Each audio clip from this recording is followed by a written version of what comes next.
Assalamu alaikum viewers and welcome back to my channel Study Law with Bushra. So in today's video we are going to discuss the topic of section 145 of CRPC.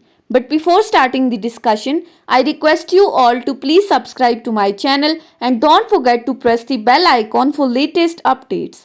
Do share this video with your friends and don't forget to comment your feedback. So let's move towards the discussion. अब अक्सर आपने देखा होगा दफा 145 की कार्रवाई।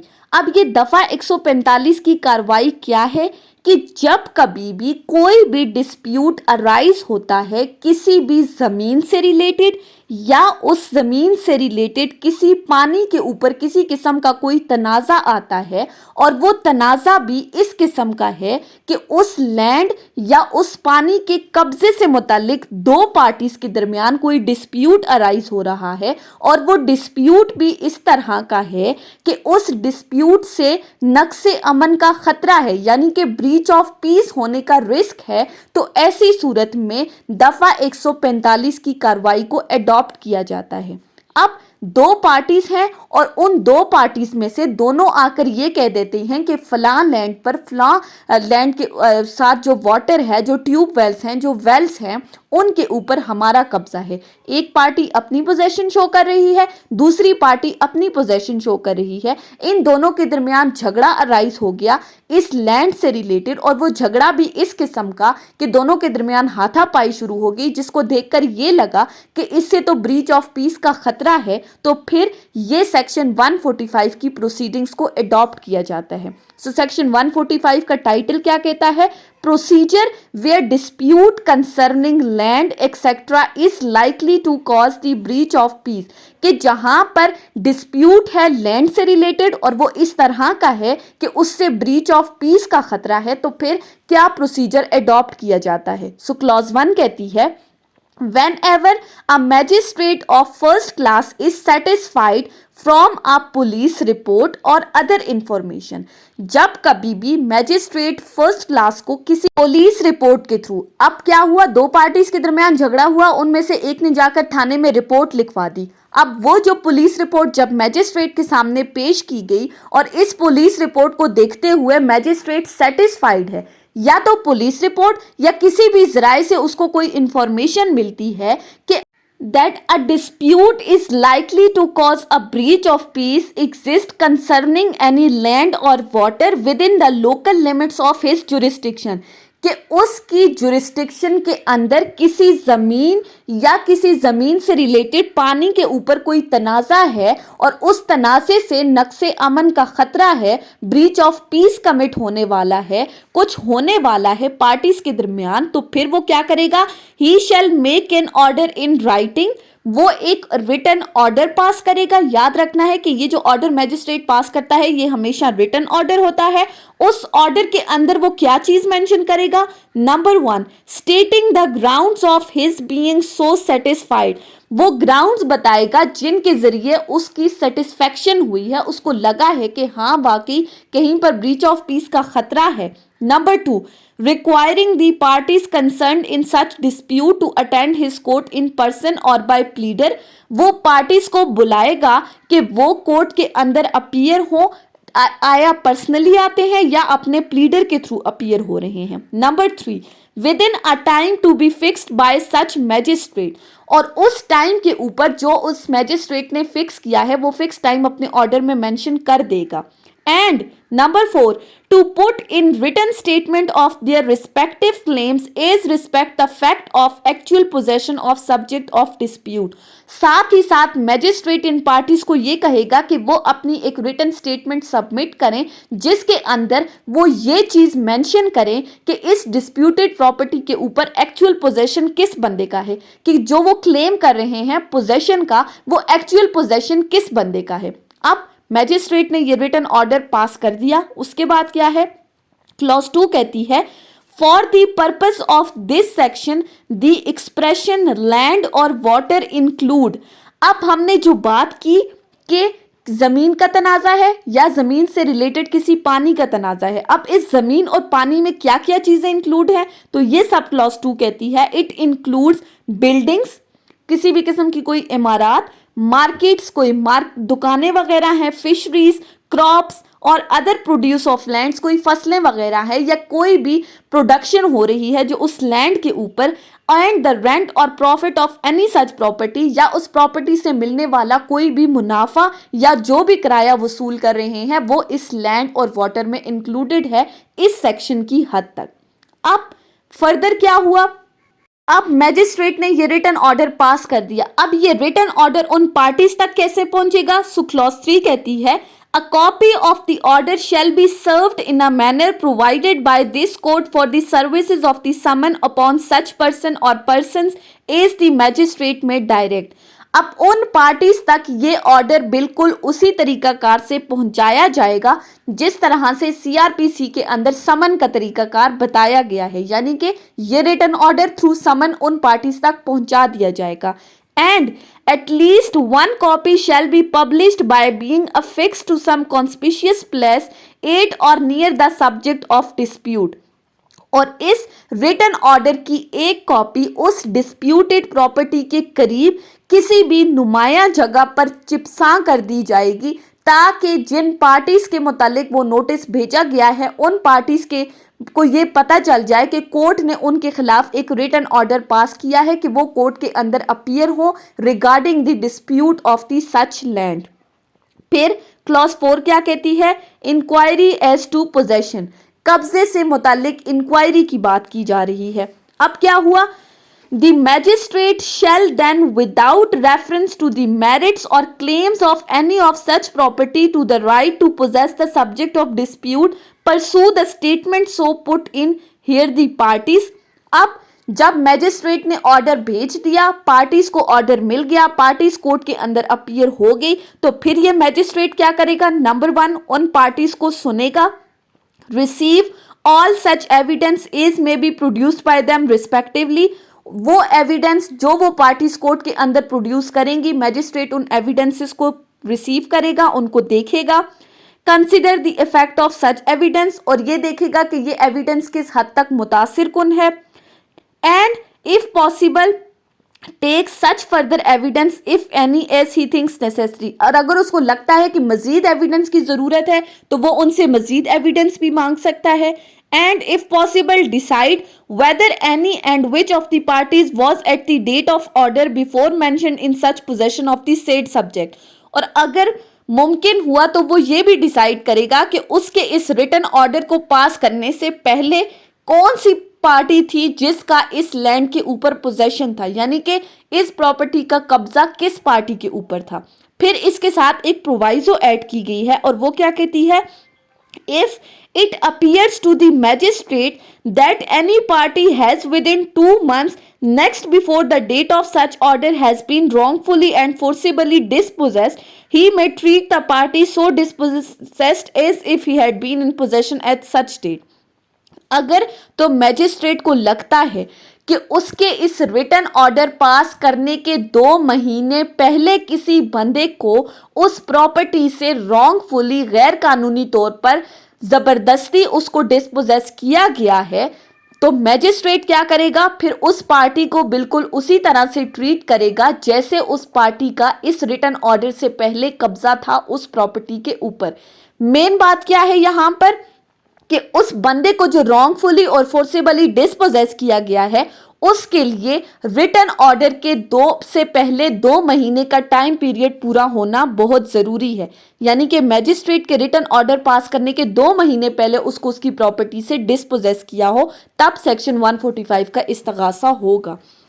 फिर further एक प्रोवाइजो ऐड की गई है that if the magistrate considers the case one of the emergency, कि अगर तो मैजिस्ट्रेट को लगता है कि ये जो डिस्प्यूटेड प्रॉपर्टी का केस इसके सामने आया है ये कोई इमरजेंसी केस है, तो ऐसी सूरत में he may at any time attach the subject of dispute pending his decision under this section.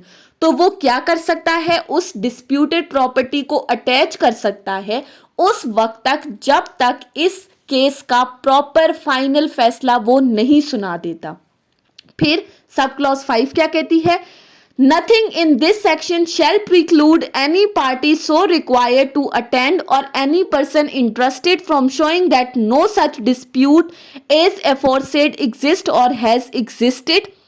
अब इस सेक्शन के अंदर जिन पार्टीज को नोटिस के थ्रू बुलाया गया है, रिटन ऑर्डर के थ्रू कोर्ट में बुलाया गया है, या कोई भी ऐसी पार्टी जिसका इस केस में कोई इंटरेस्ट है, अगर वो कोर्ट के अंदर ये चीज साबित कर देती हैं कि ये जो केस है ये इमरजेंसी का केस नहीं है, तो ऐसी सूरत में in such case the magistrate shall cancel his said order, तो फिर मैजिस्ट्रेट अपने उस ऑर्डर को कैंसिल कर देगा। कौन से ऑर्डर को? The order of the attachment, जो उसने प्रॉपर्टी को अटैच किया था वो उस ऑर्डर को कैंसिल कर देगा।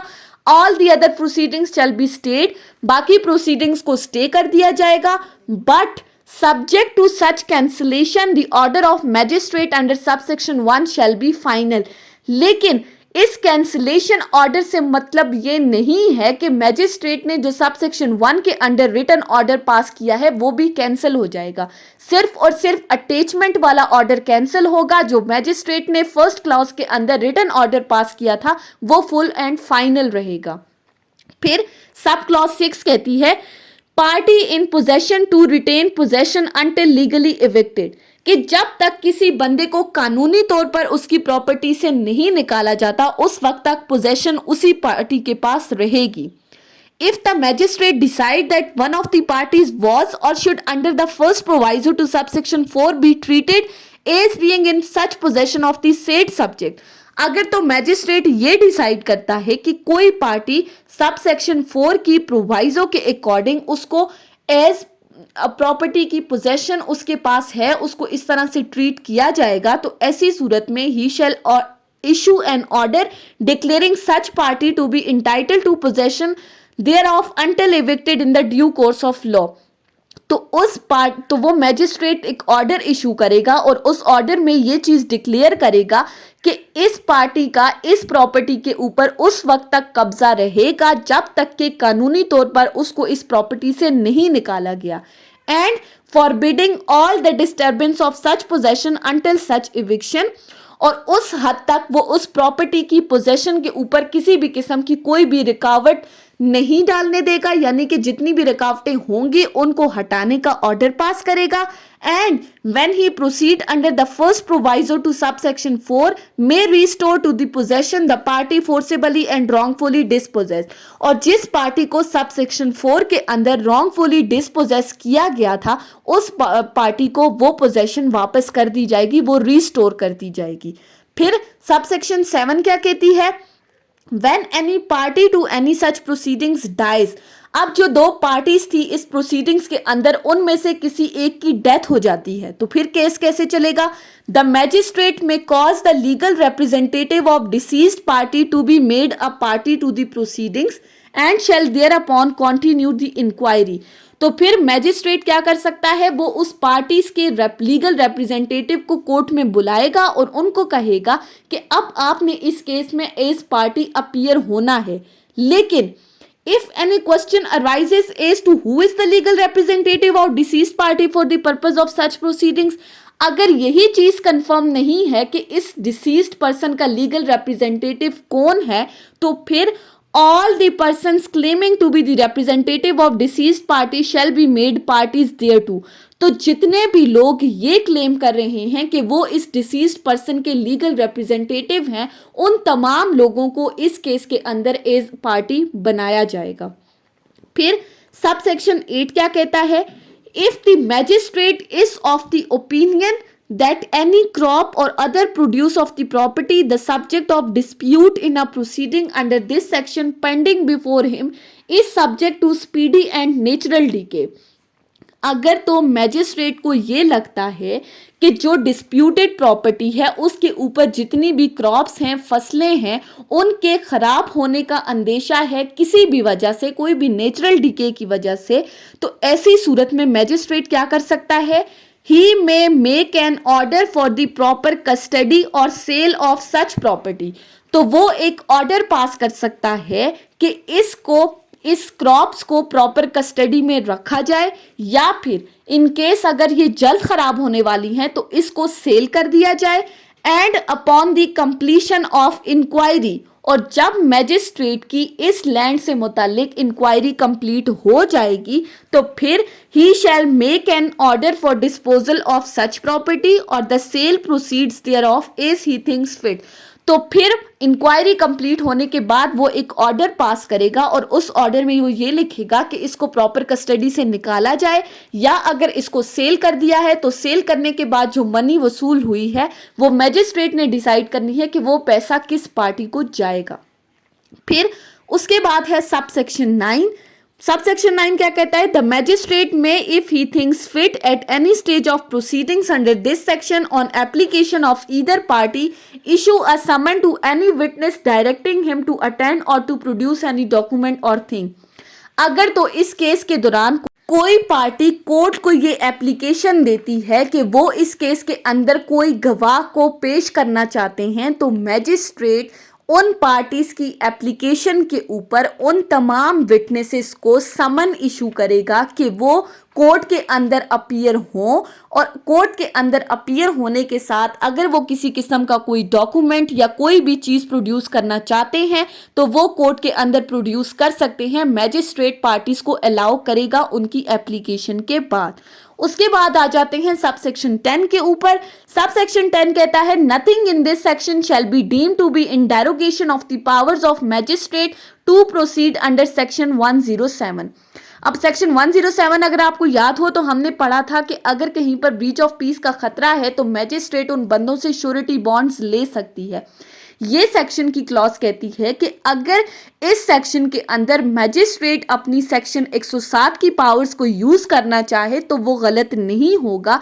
इस मैजिस्ट्रेट अपनी पावर्स को इस सेक्शन की हद तक यूज कर सकता है। सो सेक्शन 145 में हमने क्या क्या चीज डिस्कस की? जहां पर मैजिस्ट्रेट को पुलिस रिपोर्ट या किसी भी इंफॉर्मेशन के थ्रू पता चलता है कि कहीं पर ब्रीच ऑफ पीस का खतरा है तो वो क्या करेगा? रिटन ऑर्डर इशू करेगा उन पार्टीज को। रिटन ऑर्डर के अंदर वो तमाम डिस्क्रिप्शन मेंशन करेगा और ये जो रिटन ऑर्डर है ये पार्टीज को समन के थ्रू पहुंचाया जाएगा या किसी भी नुमाया जगह पर लगा दिया जाएगा ताकि पार्टीज के नोटिस में ये बात आ जाए। उसके बाद पार्टीज कोर्ट के अंदर अपीयर होंगी, मैजिस्ट्रेट उनको सुनेगा, सुनने के बाद उनके एविडेंस देखेगा। अगर फर्दर एविडेंस की जरूरत है तो वो उनको कहेगा कि वो मजीद एविडेंस पेश करें और फिर उसके बाद डिसाइड करेगा कि उस वक्त प्रॉपर्टी की पोजेशन किस बंदे के पास है। लेकिन लाजमी ये है कि 2 मंथ्स रिटन ऑर्डर से 2 मंथ्स पहले पार्टीज का डिस्पोजेस होना जरूरी है। फिर अगर मैजिस्ट्रेट को लगता है कि केस इमरजेंसी का है तो वो ऑर्डर ऑफ द अटैचमेंट करेगा। अगर इमरजेंसी केस नहीं है तो उस ऑर्डर को कैंसिल कर देगा। अगर किसी एक पार्टी की डेथ हो जाती है तो उसकी लीगल रिप्रेजेंटेटिव उसकी जगह अपीयर होंगे और फिर वो केस में एज पार्टी चलेंगे। फिर इसके अलावा अगर किसी क्रॉप का खराब होने का खदशा है तो मैजिस्ट्रेट उसको कस्टडी में रखेगा या सेल कर देगा और इंक्वायरी कंप्लीट होने के बाद जिस हिसाब से भी उसको सही लगता है फिर वो उस प्रॉपर्टी की जो सेल करने के बाद मनी आई है उसको किसी में भी डिस्ट्रीब्यूट कर सकता है। इसी तरह अगर विटनेसेस को बुलाना चाहती है पार्टी तो वो विटनेसेस को भी बुला सकती है और अगर मैजिस्ट्रेट 107 की पावर्स यूज करना चाहे तो वो कर सकता है। ये थी हमारी आज की डिस्कशन सेक्शन 145 के ऊपर। आई होप कि आपको ये लेक्चर समझ में आया होगा अगर आपने इस वीडियो को अटेंटिवली सुना है तो। अगर आपको ये वीडियो अच्छी लगी है तो इस वीडियो को लाइक करें, कमेंट करें और चैनल को सब्सक्राइब करना ना भूलें। Thank you so much for watching this video. Till then, अल्लाह हाफिज।